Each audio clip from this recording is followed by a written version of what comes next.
Love you. This is the I'm not Matt Dinniman, but I still write LitRPG panel. As they said, our replica of Matt Dinniman here is very faithful, and just a reminder who these people are not. But I'm sure that they can fill you in who they actually are and what they do write. And from what I remember, all of these people are quite accomplished in this field. So please take it away. Who are you? I am not Matt Dinniman. My name is Ryan Rimmel. I write The Mayor of Noobtown. Boomachek. Let's see here. I also write Fifth Era and Adventures of Squire York and a couple, Sir Krabby. And I've been doing this since about 2019, so a lot of books. Hi, I'm Alora Lee. I write Otherworldly, A Shattered Awakening, and A Burned Heart, an Otherworldly novel.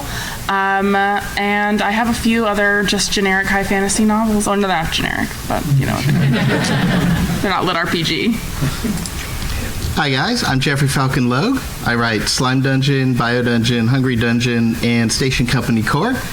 And I've been writing since the end of 2015. Happy to be here.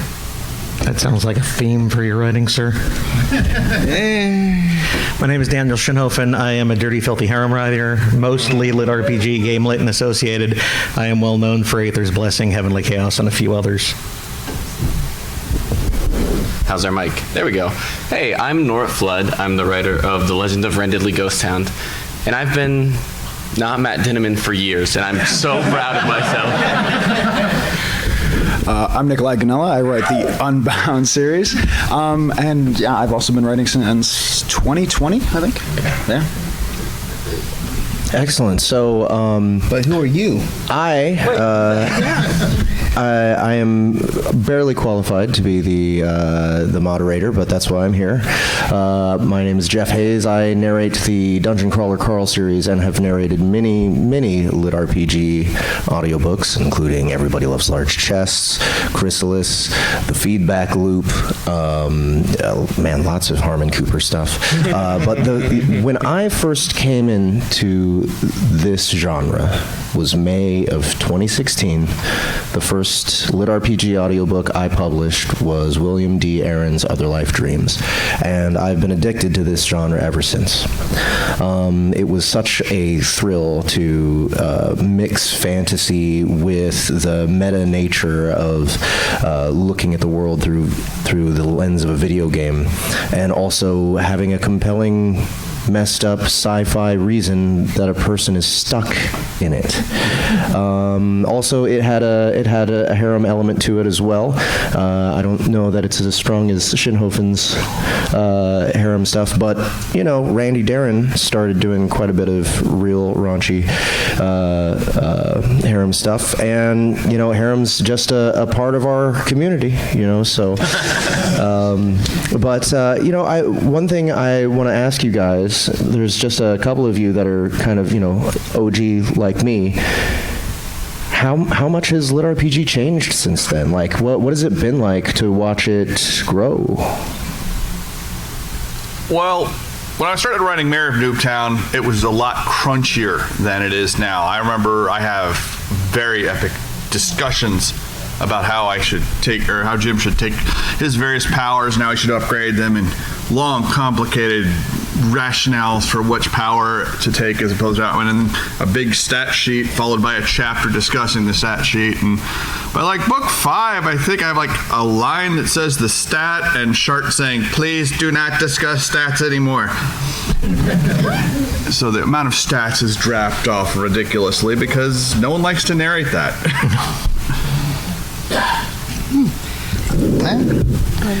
Yeah, now, Jeffrey Falcon Logue, I think you're one of the first people I shared a booth with here at DragonCon, right? The first booth, yes. Yeah. And now James Hunter has that booth, and he's doing a much better job with it than I did. But that was an interesting time. That was me getting notified a month before DragonCon that I had a booth, and me scrambling like, "Hey, any of you guys in the Facebook group want to share a booth with me?" So that was a fun time. But 2015, 2016, that was an interesting time because most LitRPG and even the term itself was the Russian guys with the which was the first one I read? It's been too long. Way to Live. Way of the Shaman. Yeah, Way of the Shaman was a good one. And then for the American side, there were Zectus was a good one at the time. Also, Bathrobe Night at the time with Charles Dean. Mm-hmm. And the other one that comes to mind was Black Wolf Company, which was the shooter equivalent. So it was almost as if everybody was having a similar idea at the time, but it wasn't connected. And slowly over time, as the authors, as we all came together, things sort of became more interesting, that more connected, more similar, but also we have our own unique takes on everything. So it's been wonderful seeing everything grow in 10 years. We became more of a community over those years. From 2015, 2016, 2017, and then on, it was, like you said, it was very sparse in that first year or two. But you wrote, I wrote, everyone just started picking up and running with their own stories because we realized we all really loved the same things, games and telling stories. And if we can combine them, why in the hell wouldn't we? And then we just encouraged each other. There were some arguments and fights in that community, just like any family. And we try not to talk about the weird uncle in the corner, but he's still here with us. Wait, is he? I thought you were talking about Charles Dean. What the heck? No, he's not here. All right, you're right. Yeah, I still remember getting emails saying you need to sue this weird Dakota guy for stealing your stuff. But nah. You did great. You're doing great. Keep it up. In defense of stats, I think a great point that you brought up was that we didn't really realize we were going to be read out loud when we wrote those things. That's true. And we loved games. And so stats were a great way to connect those two things before we had found sort of, developed the community and figured out better ways to weave them together. And I'll also say a lot of people now coming into it, they tend to start even with more heavy stats, even still now, and then they kind of learn that they get a little softer as it goes or change their approach because it can be exhausting in many ways. Yeah, so from my experience, having been around for a while, a very common road to success I've seen for LitRPG has been, I've never written anything. I've never really read fiction for fun, but all of a sudden, people find this stuff on Royal Road. They decide, you know what, I think I'm going to give this a shot. Publish on Royal Road, explode there, and go from there to publishing on Kindle, and then the rest is history. I think that's a pretty common track that a lot of authors follow. But how did you guys end up where you are? Well, let's see here. When I wrote The Mayor of Noobtown, I was thinking to myself, man, oh man, I'd love to go to Disney World. So I was also turned 40, and I decided I needed to write a book because it was on my bucket list. So I wrote a book, and it was terrible. And I put the book aside, and I decided that I was not going to be an author. And then my wife got the book and said, okay, this is terrible, but I can fix it. And a whole lot of edits later, I released The Mayor of Noobtown the best time ever because nothing came out that week. Actually, 3 books came out that week. Mine and 2 others that had not been edited. And, if you've got 2 legs and the other people are hopping, you're going to win that race. And the rest is pretty much history. So I got in a little bit before I think Royal Road was a big thing. So I managed to go straight into Kindle Unlimited off of Amazon, and the rest is history. So I started on Royal Road just a few years ago, and when everything was fully fleshed out, before there were these crazy ways to plan your releases, things like that. Now the launch has a strategy. I was just putting it out there. I had no plan. I was just writing as a hobby. I'm an accountant full time. And since then, I put it on Patreon. I do put it on Amazon, but I actually make most of my money on Patreon. And honestly, it just kept going. I had a dream. I love to write, and I love sad girl magic, and that's what I made my living off of. Yeah. I also got started on Railroad back in the day. I got started in the days you had to program in your next chapter buttons at the end of the thing. Because they started out as a translation site for Legendary Moonlight Sculptor. So back in the day, you had to actually know some HTML coding so your readers could get from one chapter to the other. It was fun though. My first story. I wrote my first thing on there was basically just the first D&D campaign I was ever part of. I got 50 readers, and I said, "Oh, this is fun." I kept going with the next one. It was better, but it was really the third one. It was the Slime Dungeon, and that was the best of the month, June and July, and that didn't give me the final push. It was only when my family actually printed my book out and put in a binder and gave it to me for my birthday. They said, "You should publish this," and I've just been doing that ever since and having a great time with it. I got started because my best friend Sean handed me, I think it was Play to Live, and said, "You should read this." So I read it. And wow, you can combine video games and writing. That's amazing. So you start looking at other things that were out, and there wasn't a lot at the time. And I read, and I went, okay, some of these are really good, and some of these I can do better than. So why not try? And so I wrote Last Horizon Beta, which was the first book I ever published. And after sitting on it for a year and trying to edit it and not understanding words, I eventually just kicked it out the door in October of 2016. And there were enough people at the time who wanted anything that they read it and they enjoyed it. And at this point, I bring my friend Sean to Dragon Con every time I come, as my thank you to him for getting me started in this. Thank you, Sean.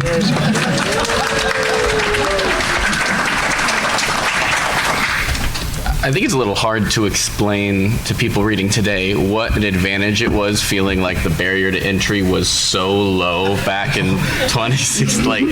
Now you read things, you're like, oh, this is great. I probably wouldn't be able to do this. But when we all started, you read something, you were like, oh, I mean, I could do this. And I think for a lot of us, that's why we started. Yeah, absolutely.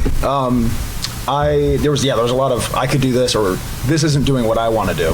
Let me try something else. I also started on Railroad in 2020, so kind of on the tail end of it kind of being kind of easier than now.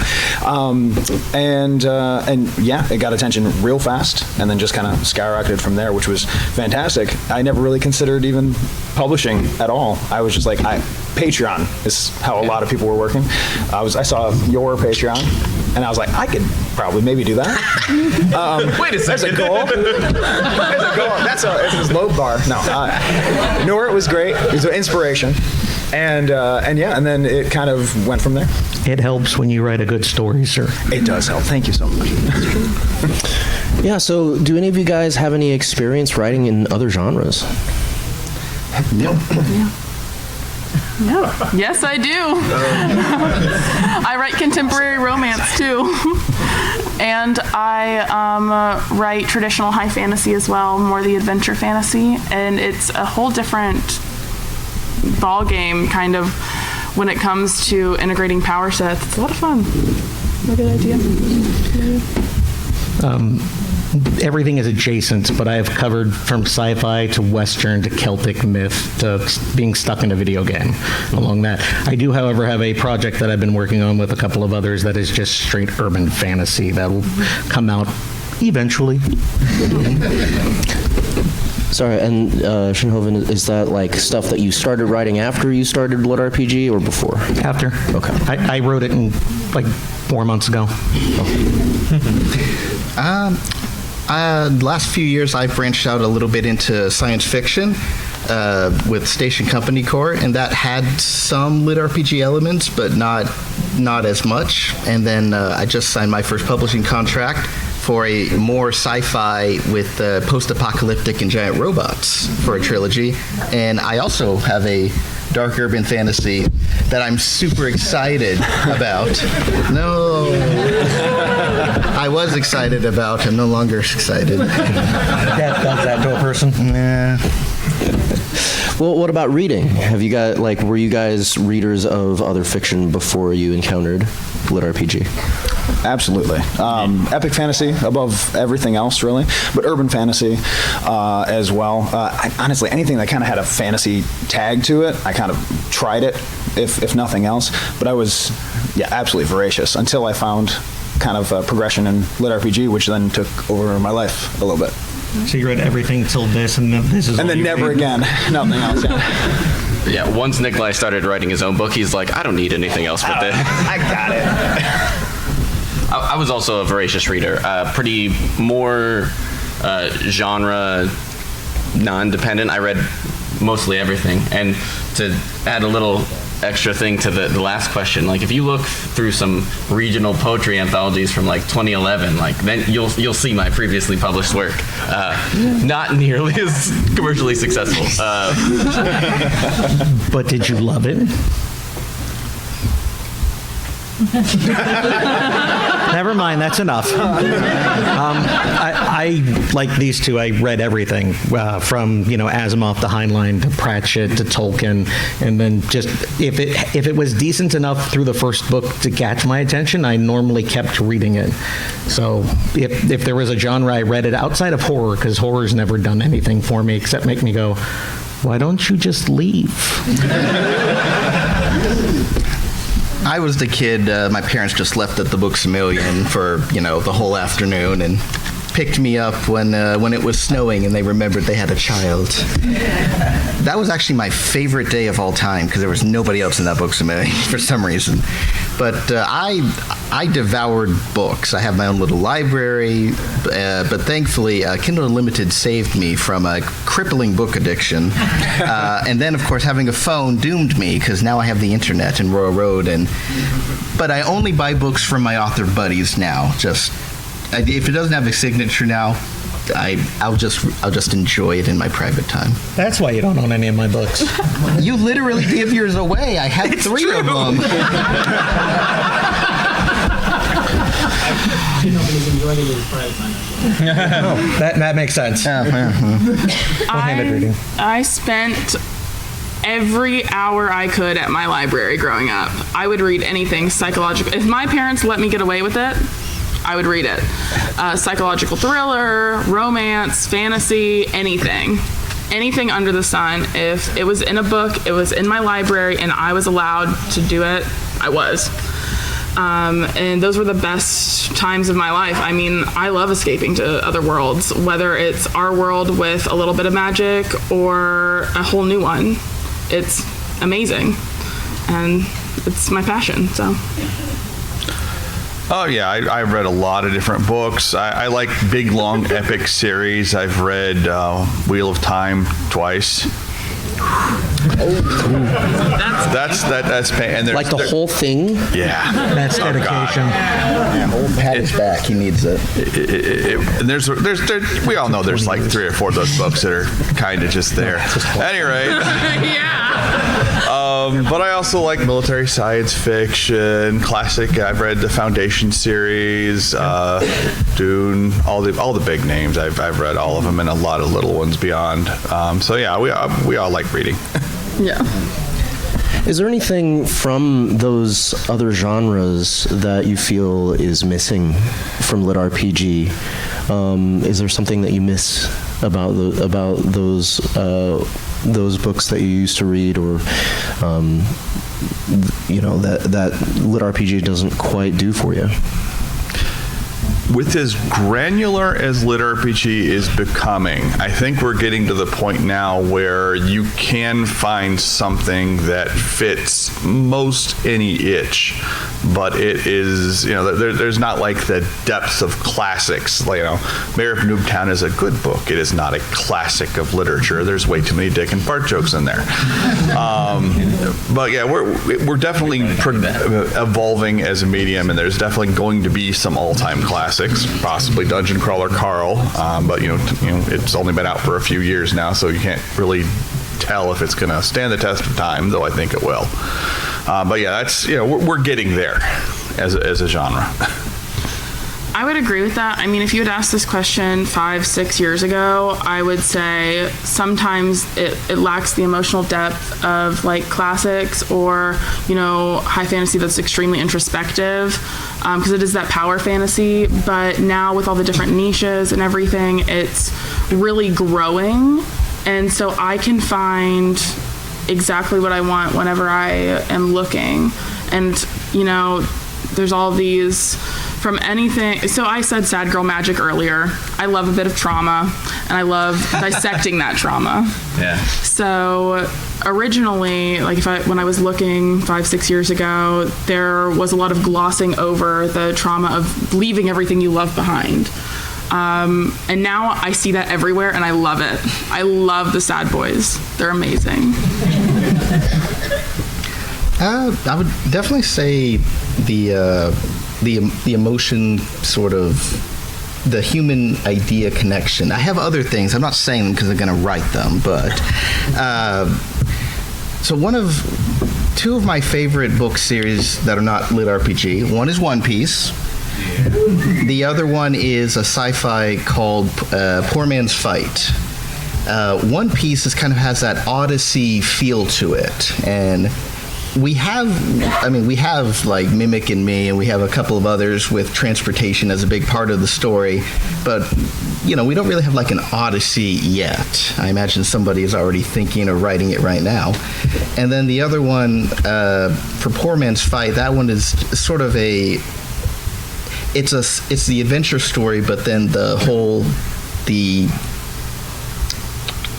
what's the word I'm looking for? The dissection of capitalism and, what you would sacrifice for the sake of your goals. Just like some bigger real life connections and delving in there is not as common, I would say. I can't think of anything that the genre hasn't touched on yet or isn't about to touch on. I mean, like I said, we cut across so many different other subgenres and stuff that there's a type of lit RPG out there. I mean, we even have one that was boxing focused, and Hondo, if he ever comes back, better finish that damn series. But there's always a piece of something that you can find, and if not, just give it a couple months. Somebody will probably print it. Ooh, I almost have too much to say. Pick a single thought. I think that you can't look at LitRPG without knowing like when and how it came to be via games with the advent of technology. Like it reads differently, or there's an absence because it's on your phone. You read it on your phone. You listen to it. You almost consume it while you're doing something else sometimes. And I think that traditionally, I mean, there are some exceptions. Serialization is not a new phenomenon, but novels had a lot more thought beforehand. And I think it's interesting to me to see how the genre learns to balance the idea of a snappy premise that grabs people's attention, because that does help, versus like the follow-through and how high quality the follow-through needs to be in order for people not to feel betrayed after they came in for the premise. And I want more follow-through, but I think it is more of a balancing act than I'd like to admit. I can agree with that to some extent. And I think the answer, because a lot of what you guys said is absolutely true, and I agree with. The answer to a lot of it is just time. It's just our genre's still very young. 10-year anniversary. Yeah, it's still very, very young. So we're all figuring it out. We're changing, and new people are entering all the time, bringing new ideas, which is the best. Seeing new people try new things with a lot of people who don't have the kind of risk associated as an established author might, where they're a college student and they're just writing an idea, and then it works, but they're not banking their whole financial success on it. So time is really what we need. I said earlier that a lot of readers become authors. They get on Railroad. It sounds like a few of you guys had that exact same experience. You read a LitRPG and you're like, I can do this. Are you encountering a lot of readers like over the years that are basically asking for some kind of mentorship from you guys? Do you have those kinds of relationships with your readers? And have you had that kind of relationship with someone who became successful in this space? I'm terrible at mentoring. I have had a couple people have asked me to read through drafts, look at stuff, give them some pointers, and I have done that. But it's generally not in my wheelhouse, so I try to avoid doing things I'm bad at. That's fair. I have a Discord where a bunch of my readers teamed up basically to bully me into reading and editing their work, which was phenomenal. It was so fun. They unionized against you. They unionized against me. I didn't set up the roles properly. It was my fault. But yes, and I think the community in LitRPG is so phenomenal. Like I was able to direct them to some of the resources I had used whenever I was coming up. And it's just a great space to throw ideas at each other and communicate. And none of them have posted yet. They're still trying to write their 500,000 words before publishing. So, Ooh, 500,000. Yeah, it's crazy. They have some crazy goals now. You should see some of the people in some of the Discords. Jeez. Yeah. Royal Road has a crazy algorithm now. That's true. I've never directly mentored anybody, but I can say that I helped pave the road, and some really amazing authors took what I started and created just amazing things from that. So. Why are you eyeballing Dakota when you say that? Yeah. Because it's true. He did great. I've had a few fans ask me, can you look at this? And I don't have the time, so I feel bad. 1. 2, I always tell them I write so far outside of what you're normally told for traditional publishing, and how a story is supposed to progress through 3 arcs and whatnot, that I am a terrible person to take advice from. I just report on the voices in my head. This would normally give me a jacket and a nice padded room. But I have had some fans that have stuck with it, because I always tell them, finish the story, then refine it, then put it out there. You lose nothing by trying, but you lose everything by never following through. Absolutely. And there is at least one author who I am friends with who started out as a fan, and he's not in here, so I'm just going to name call him because he can't stop me, which is M. Tress. He writes a few of them, mostly, like me, multiple romance. Oh, the Monster Girls in Space. Monster Girls in Space. It sounds like fab fodder, but it's actually very character-driven. And it is my favorite series from him. And he was a fan first. And I just keep pressing him to give me the next book, even though he just published last week. My particular brand is probably more writing hermit than anything else. And so when people have reached out and asked me about how I did what I did, I'm like, I just did it without anyone caring for 2 years. And then you have the 500,000 words you need, and then you start releasing, building up momentum. And it's not a fun answer, but it is kind of the answer that I believe works the best. Yeah. I have a Discord community, and I have people that ask me that pretty regularly. I don't tend to read their stuff, but I will talk about the ideas and concepts and give them guidance. A lot of it usually comes down to consistency and just keep going, even if it's bad. You can't edit a blank page, and yeah, like you said, just kind of read their stuff. I don't tend to read things submitted to me. I don't have time to read through, but I'm more than happy to talk, the generalities, and then kind of go from there. Yeah, and as we mentioned earlier, we talked a little bit about community and a little bit about how we have some history with Dragon Con. We've been coming here, gathering here to hang out with each other since, was it 2016 or 2017? I believe it was 2017. Yeah. 17. It was 2017, right. Wait. Do you guys have memories of all the way back then, and can you describe how things have changed since then when it comes to Dragon Con, or maybe things that haven't changed that you hold dear? I'll go ahead and start. I basically came, the first time was 2018 for me, because that's when I finally moved off, made this my full-time job is writing. I was like, there's a lot of the genre there, because you guys all came in 2017, and I was like, I want to go meet the people that, have done before me, or are currently, co-producers, as it were, and, big names in the genre, like you were at the time, and still are. Real big pause. Oh, sorry, there was a pause. It was an M dash. It was thrown in by AI. I apologize. But it was to come and meet other people who were like-minded. That LitRPG was this big burgeoning thing that was going to be. And yeah, I think we're going there, or are already there, but still moving forward. So, but basically at this point, I come to try to get people interested in joining the movement of LitRPG, and then seeing friends that I don't get to see maybe once a year outside of that.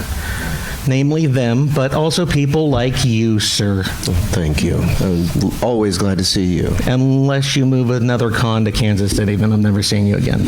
All right.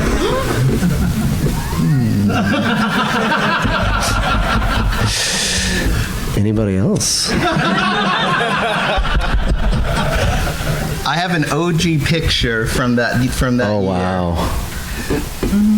Yeah. Oh, man. Is that Blaze too? Yes. Oh, that's right. Blaze This was was with us. Travis, Luke, Checkamako. Bagwell.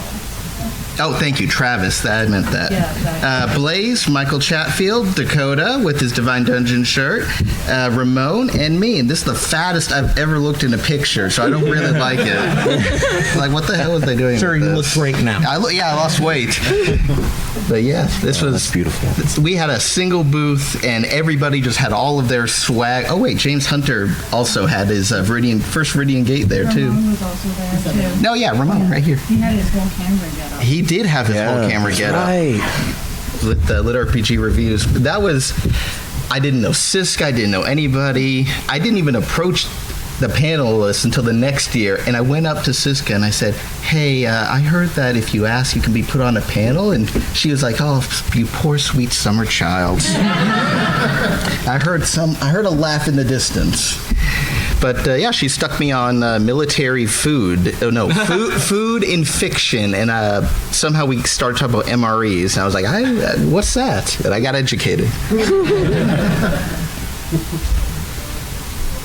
Yeah, well, it's really great in my opinion that LitRPG is no longer just a bunch of scrubs who just started and managed to get one booth that they can share between each other. Now we got Aethon out there with 3 booths lined up next to each other. Shadow Alley has 2. No, they had 3. 3? Shadow Alley has 3 now.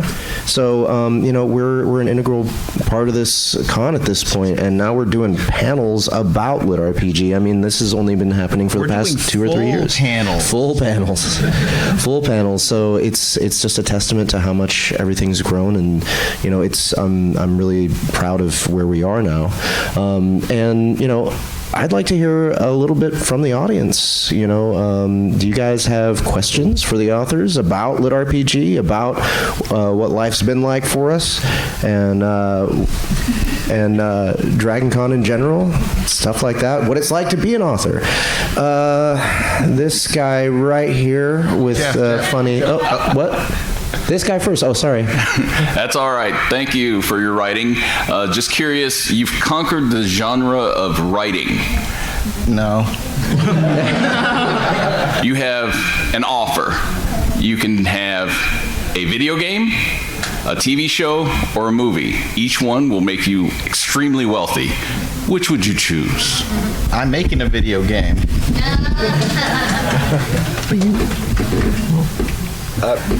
TV show, I would say.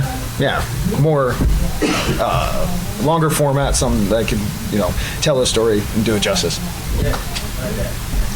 I honestly agree, and kind of the scalability of things is much better in television now. Yes. What they said. 20 episode minimum series. Oh yeah, for sure, for sure. No 8 episode stuff. You get four a half a year. Yeah.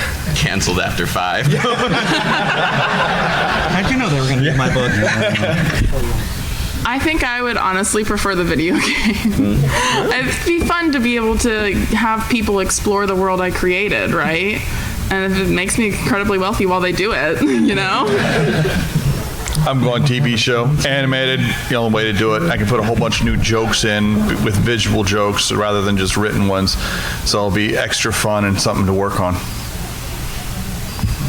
All right, we got another question from the mysterious man in the cap.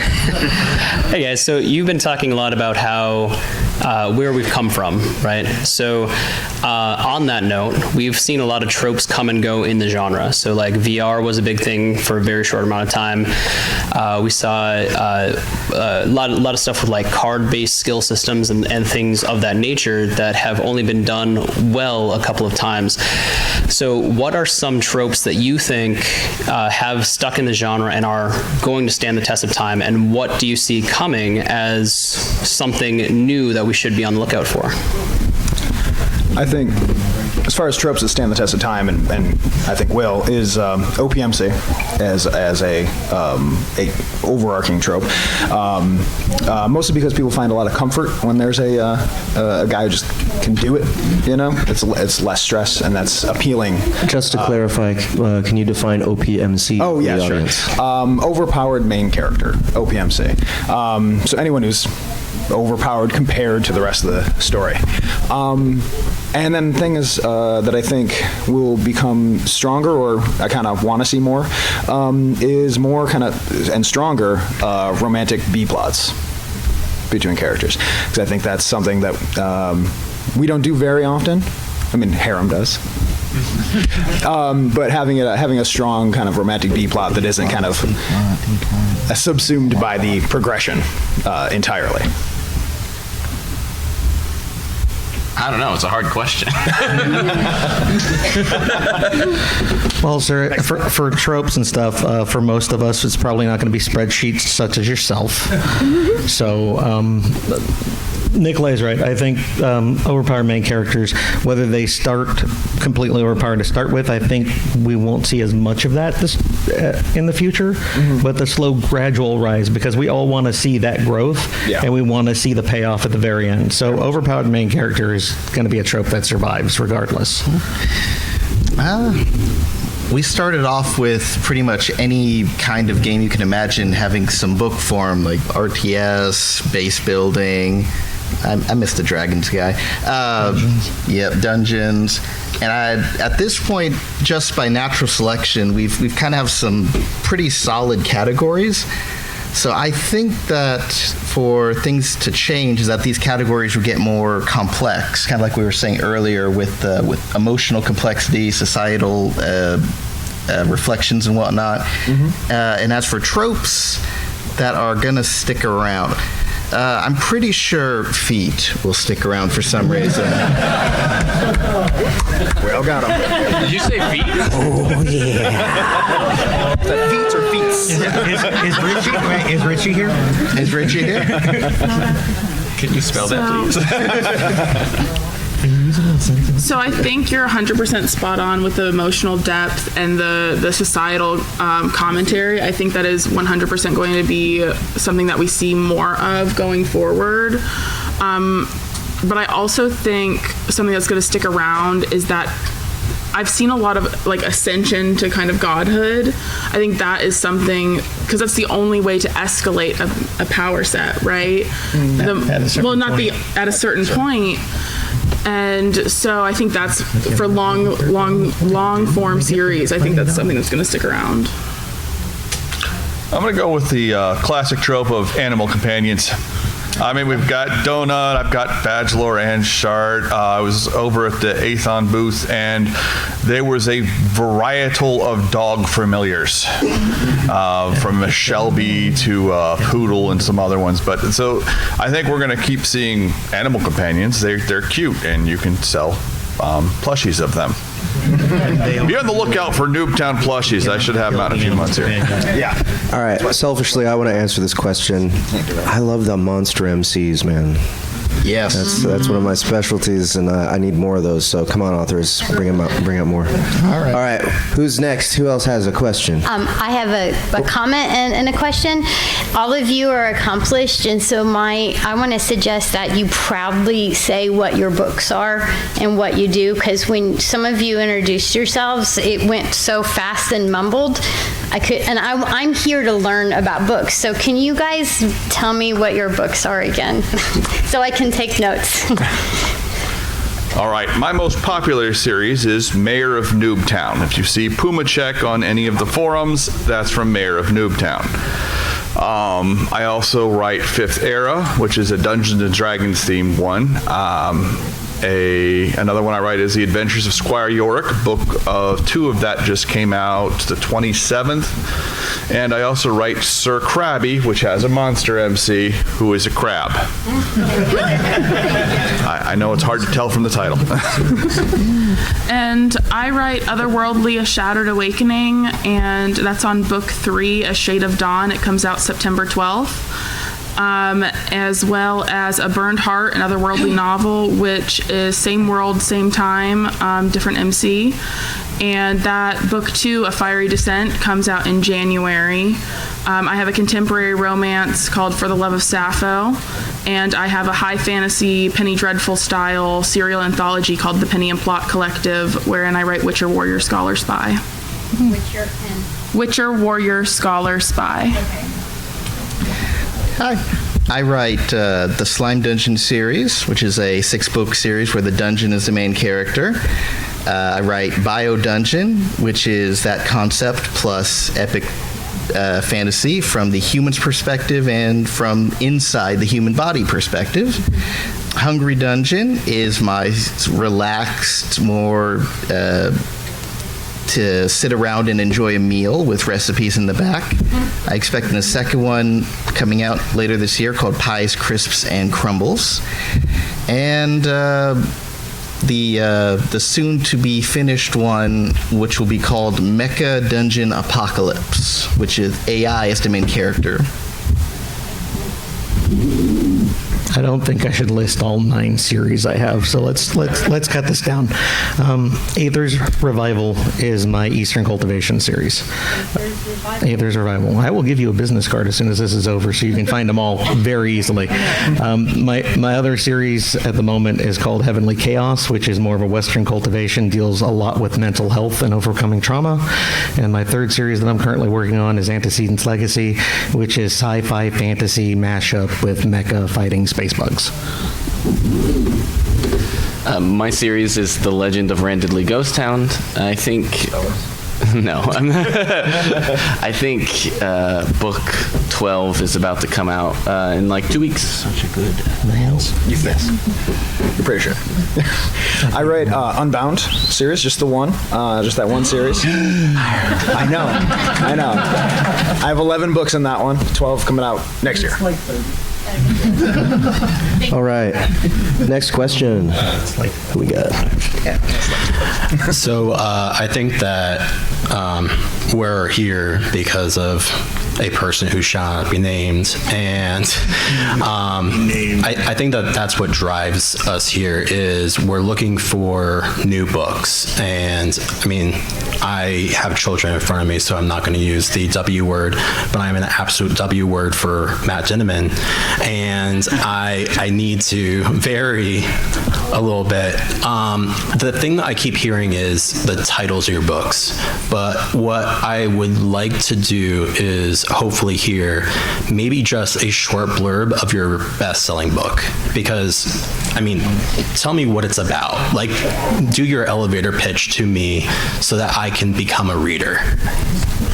Is it possible for us to do this one quick? We're 30 seconds or less? Yeah. 30 seconds or less. Okay. 30 seconds or less. The mayor of Noobtown, a story of Jim, who is an IT worker who gets truck-cooned, killed by a truck, sent over to a world called Ordinal, where he meets a demon and a war badger named Badgelor. And they go on madcap epic adventures to save the world from the dark overlord. There is lots of dad jokes and crude humor throughout, and Puma checks. And you got this. I believe in you. My best-selling work is Otherworldly: A Shattered Awakening. It is sad girl magic, heavy on the sad, book 1, heavy on the magic, books 2 and 3. It's about a woman who is ripped from her world, dropped in a fantasy world by evil gods, not happy to be there. And the worst part about it all, she's back to being 8. 0 out of 10 the first time, does not like it now either. All right, 30 seconds. Go. Oh, you're timing. Yes. Wait, that's 30 minutes. Just go. Wait a moment. Hang on a second, Reset Jeffrey. that. There we go. All right, so Bio Dungeon. It is an orphan who accidentally eats a living sentient dungeon crystal, and he does not die because of that. Dungeon is so fascinated by the human body, he wants to take it over. Commence with the army of white blood cells, Osmosis Jones style. And on the other hand, the actual human living has to do shenanigans and survive and go on an epic quest to reclaim his family and name. So, first of all, don't read most of my things around your children. There is one series that I would say would be safe for like teenagers, and that would be Heavenly Chaos. That is Fade to Black. That is the main character was abused for his entire life. He gets the ability to become a holder, those who ascend towards the heavens. He goes off to the academy to learn, where he meets his first friend in life, which is a woman who has had her own trauma, and together they try to become a team while dealing with their sharp edges and melding together. The Legend of Randidley Ghost Town is about a college student who, when the apocalypse arrives, is underground, and because of that is brought straight into a dungeon instead of going through the usual prologue phase. He struggles, manages to escape the dungeon, and then realizes that in the world, dungeons provide some time dilation, so no time really has passed, and so basically has become strong enough to survive a dungeon and then has to go through the tutorial. Nice little power boost. Unbound is a portal fantasy. A guy's brought from Earth to a new world and immediately almost dies, and then that's a pattern that keeps repeating as he tries to navigate the world, which gives him no clues, and investigate both the mysteries in the world and meet friends along the way. Great, thank you guys. If you were randomly dropped in the world of one of your books and had to not only survive but thrive, would you? And how would you go about it? You included, Jeff, in any of the books you've narrated. Well, for me, no. Yeah. Thankfully, all the books I narrate are gloriously brutal, and yeah, I don't think I'd survive. Mayor of Noobtown, Ordinal's world is pretty safe as long as you're not an adventurer. If you're an adventurer, you're gonna die.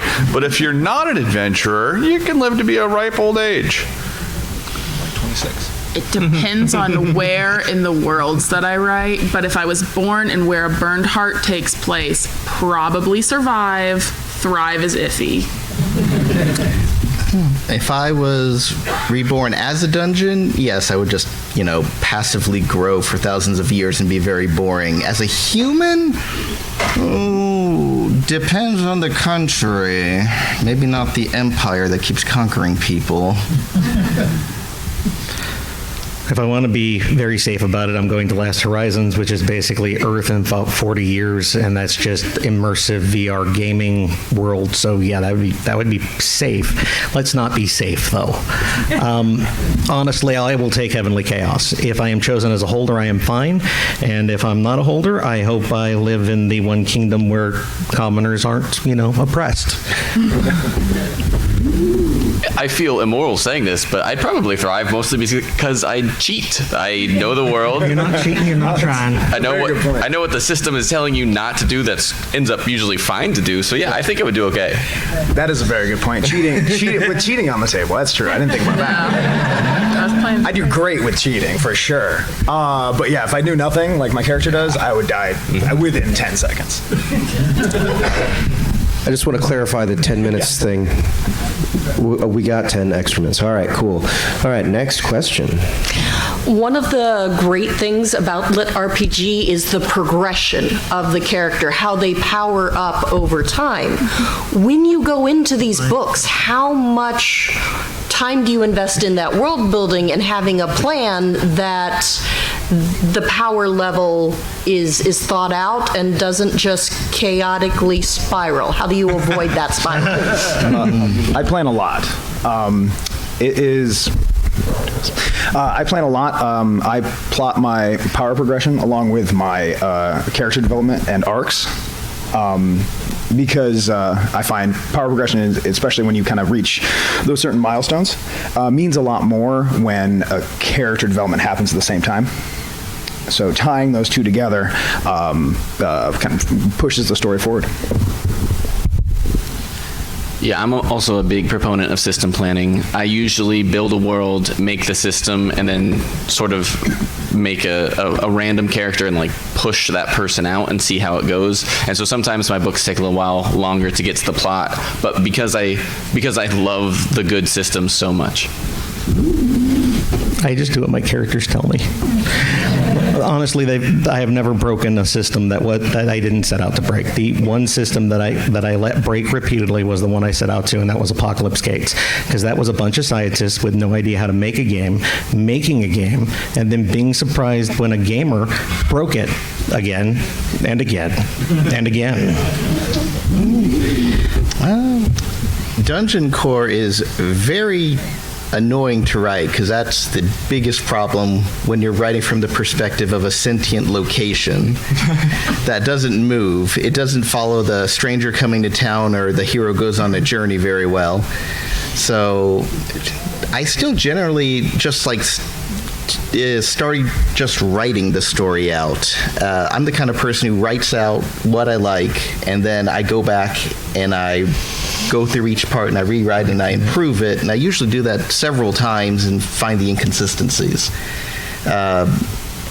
If it's in the same series, I do more planning, like you say, with the systems and like, okay, I want this to kind of happen, but generally I allow the story to come out of the fingers and then I adapt to whatever came out. So if I'm in a good mood or in a bad mood, that can affect the chapter, and sometimes it's interesting because I would have never otherwise thought of it. So I do a lot of spreadsheets prior to even starting my what I call anchor points.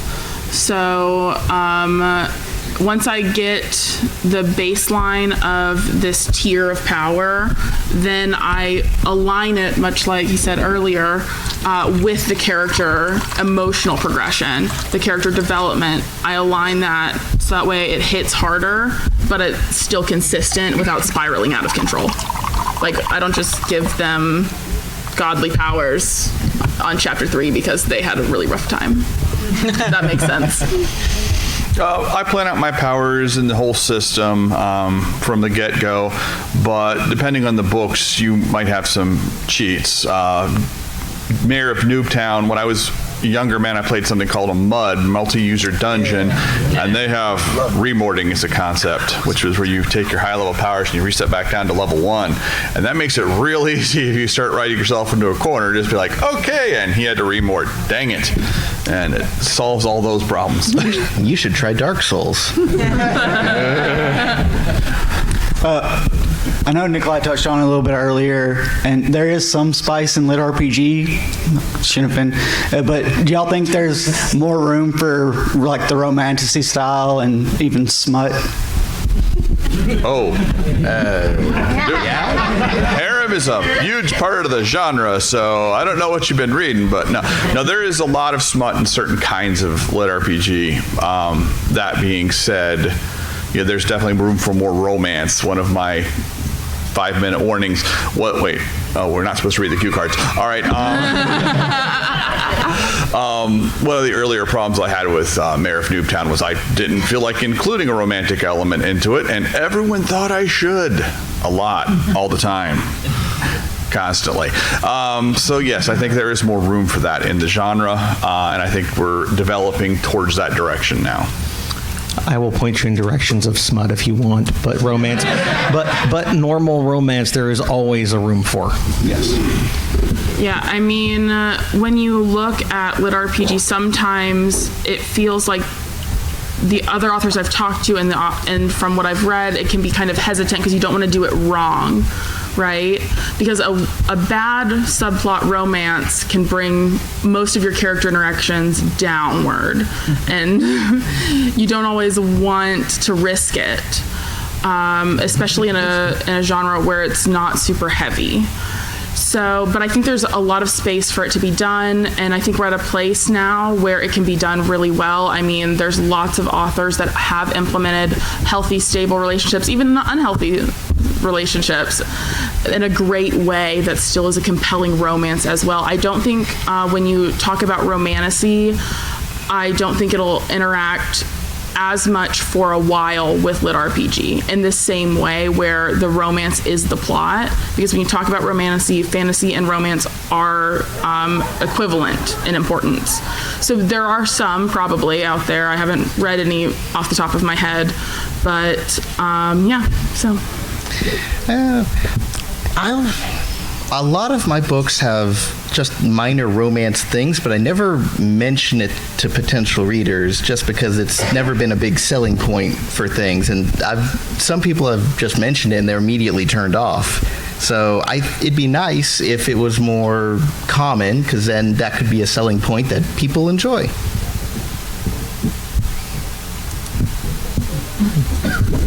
Yes, lots of room for romance in the genre because, like everybody said, there's a lot of room for us to grow and try new things. And to be honest, most people they like the plot, but given enough time, they don't remember the plot as much as characters. And characters are ultimately just relationships between people. Yeah, and that's romance. It's a different angle. Yeah. Just a much closer relationship between people. Yeah, sure. You would know. All right. We got time for one more question, and then we're going to do this book giveaway and let y'all go. Hello. This is a question for everybody up at the table. Where can we find you the rest of the day? And if we can find you there, can we find your books there? This is a wonderful audience. Yes, I'm loving this. So many opportunities to plug. Yeah. Remind me to pay you later. Thank you. I guess I'll jump in. Sure. Later tonight, I'll be at the raid party. So everyone who hasn't, you should come. It'll be great. It'll be a lot of fun. 7 p.m. up there. Yep. Yeah, there's a start time. You guys will probably stumble across it eventually. And my books are at the Aethon booth in the America's Mart. And I'll be there for sometime. I'll also be at the raid, 7 p.m., one floor up. And I will have some copies of these and then a bunch of like stickers and pens and stuff like that. But otherwise, yeah, I'll be there. And then tomorrow I'm at, I have another panel at 10 a.m., I believe. Okay, so let's do this then. So right after this, I got to sprint across to the west and for the Apocalypse POV Creating and Ending the World panel. After that, I have a signing for that panel. Then they're nice enough to give me a lunch break or a dinner break. Then I have the 8:30 All of the Flavors of Love, Friendship to Romance panel. And then at 10, I have Boinking Beasties because, you know. Love it. And if you want stuff, I have stuff up here, but only for a limited time because I really do have to sprint across the con. I am at the Shadow Alley Press booth on the second floor, right next to the escalators, and I've brought 10 of my books with me, and you can find me there and on Amazon.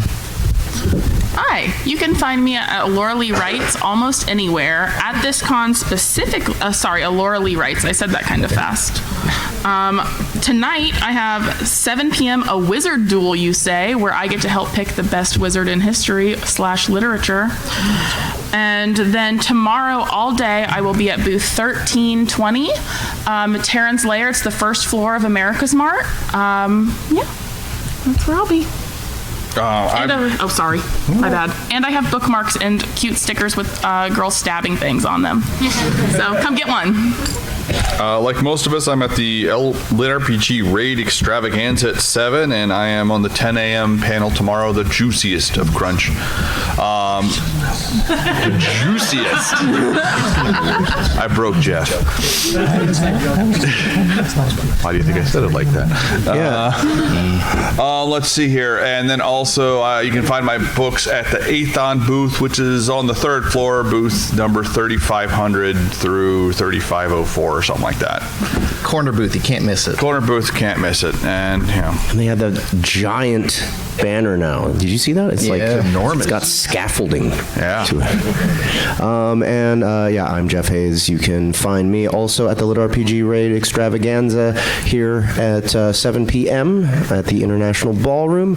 And if you want to support me, go to soundbooth.app and start buying audiobooks directly from us instead of from Audible. The giveaway, Jeff?